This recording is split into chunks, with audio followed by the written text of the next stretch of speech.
Pace bene, para sulprit. Kemarin saya tunjukkan ada buah frutto del bosco, buah dari hutan. Tumbuh. Itu bahasa Batak, tubuh. Indonesianya tumbuh. Tidak dengan sengaja ditanam, saya duga ya. Tapi ada buahnya bagus. Kemarin masih kurang matang, sekarang lebih matang. Kita mau ambil supaya kita kenyang. Seperti bacaan hari ini. Dan hari ini kita memperingati hari raya tubuh dan darah Kristus. Bacaannya adalah bacaan tentang Yesus memberi makan, dan sampai orang menjadi kenyang. Orang yang kenyang hatinya senang. Ya mungkin tidak otomatis, tapi kalau kenyang sudah lebih tenang dan senang.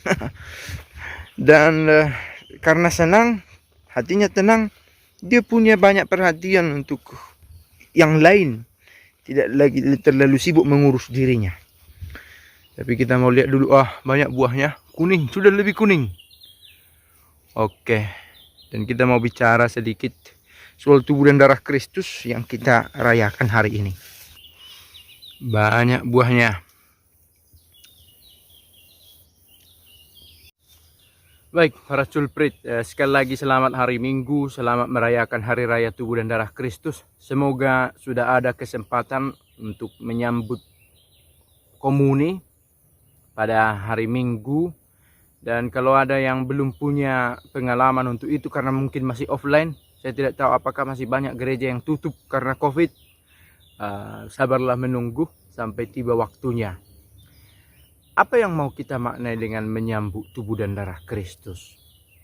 Oke, saya lihat ada banyak postingan tentang tubuh dan darah Kristus di media sosial. Saya pikir itu sesuatu yang positif dalam dirinya. Mau membagikan pengalaman rohaninya, kegiatan-kegiatan yang dibuat. Ada juga yang hari ini menyambut komuni pertama. Selamat.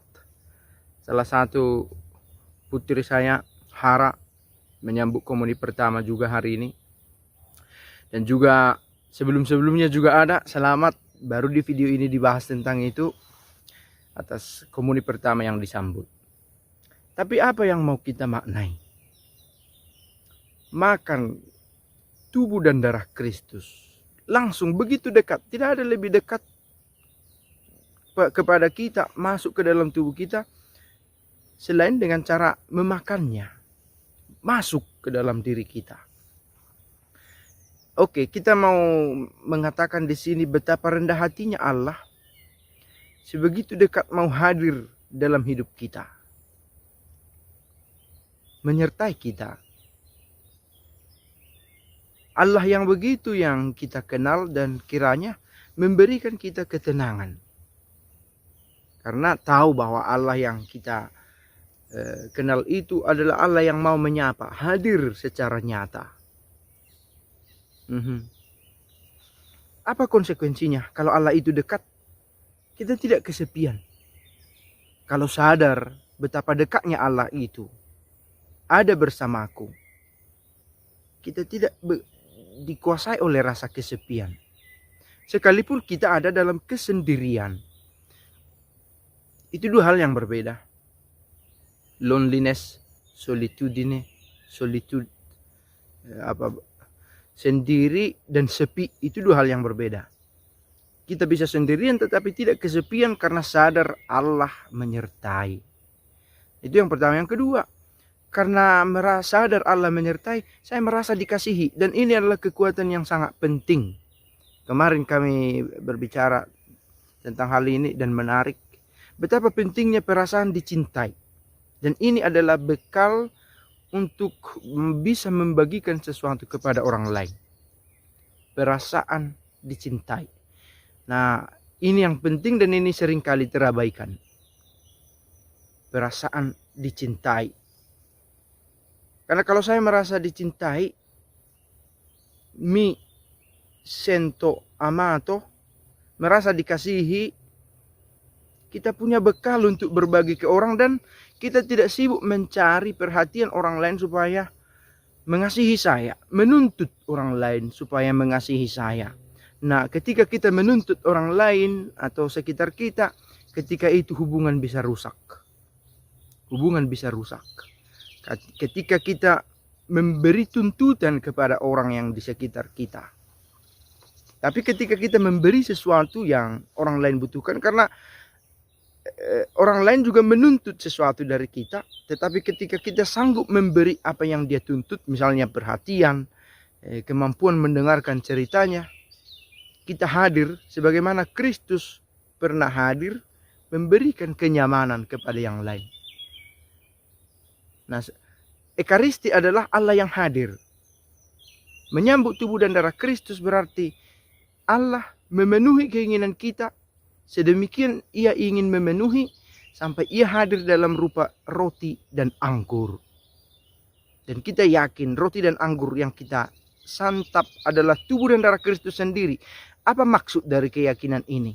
Allah menyertai sedemikian dekat dan tanpa sekat kepada setiap orang. Dan dari pihak kita ada kerinduan untuk lebih mengenal Dia. Saya pikir di situ sesuatu yang penting. Sebentar saya ambil buah dulu. Sebentar.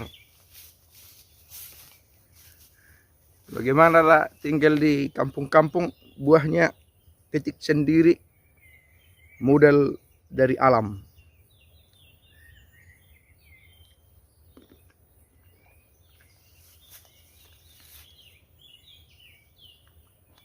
Bacaan hari ini tentang Yesus memberi makan sampai orang kenyang. Yesus menyertai, mengayomi, memberi makan, dan kenyang. Orang menjadi kenyang. Tubuh dan darah Kristus kita sambut supaya kita kenyang, bukan terutama kenyang secara fisik. Berapalah roti sebegini, tipis lagi. Tetapi kenyang secara rohani karena kita merasa dikunjungi. Dan orang yang kenyang punya banyak perhatian untuk di luar dirinya. Ketika kita lapar, kita akan terus berusaha mencari kebutuhan kita. Ada karena dorongan yang istimewa, sekalipun dia lapar, memperhatikan yang lain. Tetapi perhatian kita ke yang lain berpeluang lebih besar kalau kita pertama-tama sudah punya kekuatan karena kenyang. Karena kenyang. Ada juga yang karena kenyang menjadi malas-malasan. Tapi kenyang rohani kiranya tidak membuat kita malas-malasan, tetapi berbuat lebih banyak. Sama halnya ketika kita mencoba memberi sesuatu kalimat-kalimat yang mengenyangkan orang, itu berangkat dari kekenyangan kita, pengalaman atau refleksi-refleksi yang pertama kita miliki. Tidak tertutup kemungkinan sekali lagi ada juga seperti yang dikatakan oleh Henry Nouwen, the wounded healer. Sekalipun saya terluka, saya kurang kenyang, saya juga bisa untuk memberi kesembuhan kepada yang lain. Tetapi dalam hal ini harus juga kita sadari bahwa nemo dat quod non habet. Tak seorang pun bisa memberi sesuatu yang dia tidak miliki. Kalau saya punya pengalaman kenyang bersama Kristus, itu yang saya bagikan. Pengalaman itu, itulah kekenyangan saya. Dan semoga kita semua memiliki pengalaman itu. Saya lihat postingan itu sangat positif ya di media sosial tentang tubuh dan darah Kristus, tentang pengalaman rohaninya. Dan semoga itu juga menjadi bekal bagi kita membagikan yang baik pengalaman kita kepada yang lain. Pace bene.